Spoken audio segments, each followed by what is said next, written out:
Good morning student, class 8 students. Our topic is activity 13.3. Take a metal dish, pour water in it. आपको क्या करना है बच्चों, एक मेटल डिश लेनी है और उसमें पानी भर देना है.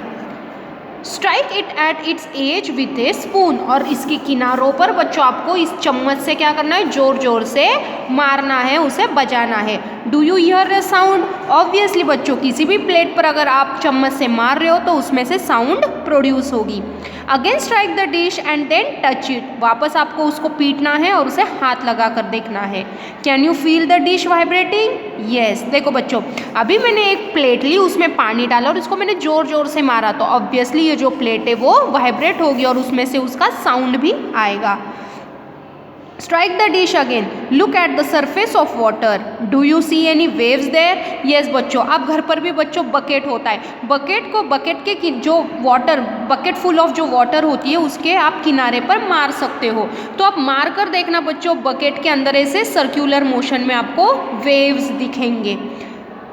Now hold the dish. What change do you observe on the surface of water? फिर अभी आपको वो प्लेट को पकड़ लेना है. तो पकड़ लेने से क्या होगा बच्चों, उसका साउंड भी बंद हो जाएगा और उसके साथ वाइब्रेटिंग जो सर्कुलर मोशन में वाइब्रेशन हो रहा है वो भी बंद हो जाएगा.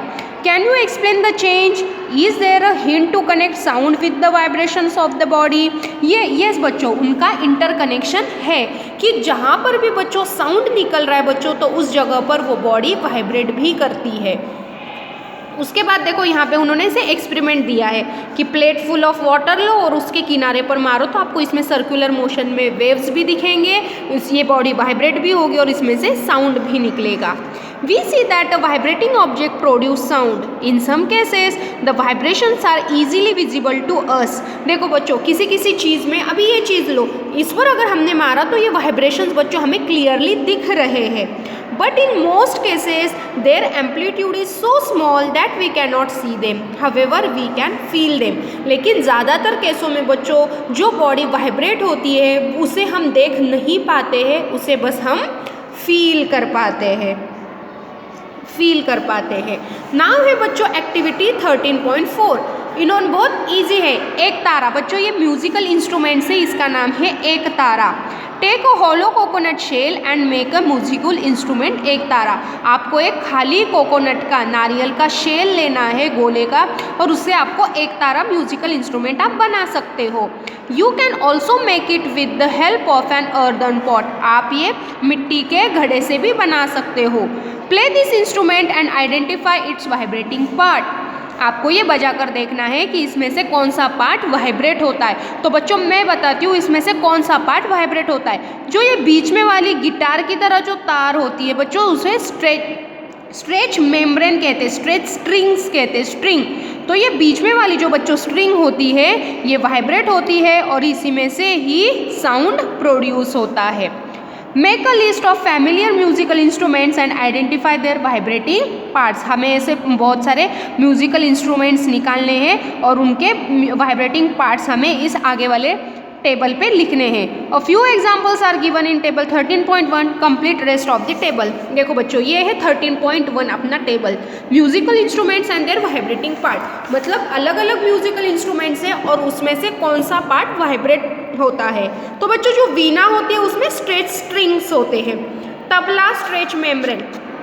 देखो बच्चों ये जो ब्लैक कलर का होता है यहाँ पे अपने हम उंगलियाँ चलाते हैं, तो ये स्ट्रेच मेम्ब्रेन में से साउंड प्रोड्यूस होता है और यही पार्ट अपना वाइब्रेट होता है.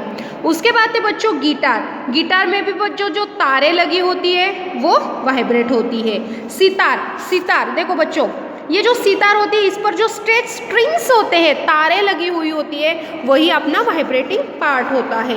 शहनाई मतलब जो फ्लूट होती है, फ्लूट में एयर कॉलम्स होते हैं, ढोलक में स्ट्रेच स्ट्रिंग होता है.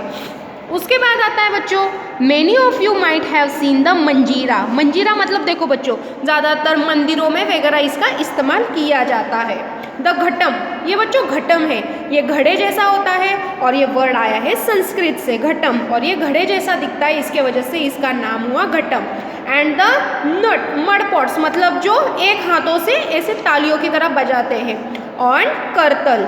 These musical instruments are commonly used in many parts of our country. ऐसे जो अलग अलग जो म्यूजिकल इंस्ट्रूमेंट्स है बच्चों, पूरे इंडिया में अलग अलग जगहों में वो अलग अलग प्रकार से बजाई जाती है। मंदिरों में, शादियों में, किसी भी मतलब कुछ फंक्शन वगैरह हो तो सारे म्यूजिकल इंस्ट्रूमेंट्स बजाए जाते हैं। These instruments are simply beaten और struck. ये ज़्यादातर क्या होते हैं, एक दूसरे पर, ये दोनों हाथ से हम बीटन यानी मारना, एक दूसरे से जब हम इसको पीटते हैं, मारते हैं, तब इसमें से बच्चों साउंड प्रोड्यूस होती है। अब ये घटम भी देखो बच्चों, उसको क्या होता है, एक सिक्के से या अपने हाथों से वैसे ऐसे बजाकर उसमें से साउंड प्रोड्यूस किया जाता है। Can you name a few other musical instrument of this type?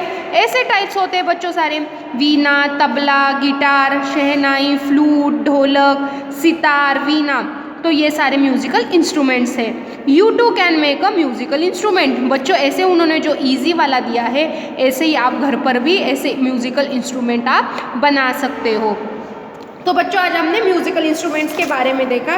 कल बच्चों हम एक्टिविटी 13.5 देखेंगे। Thank you.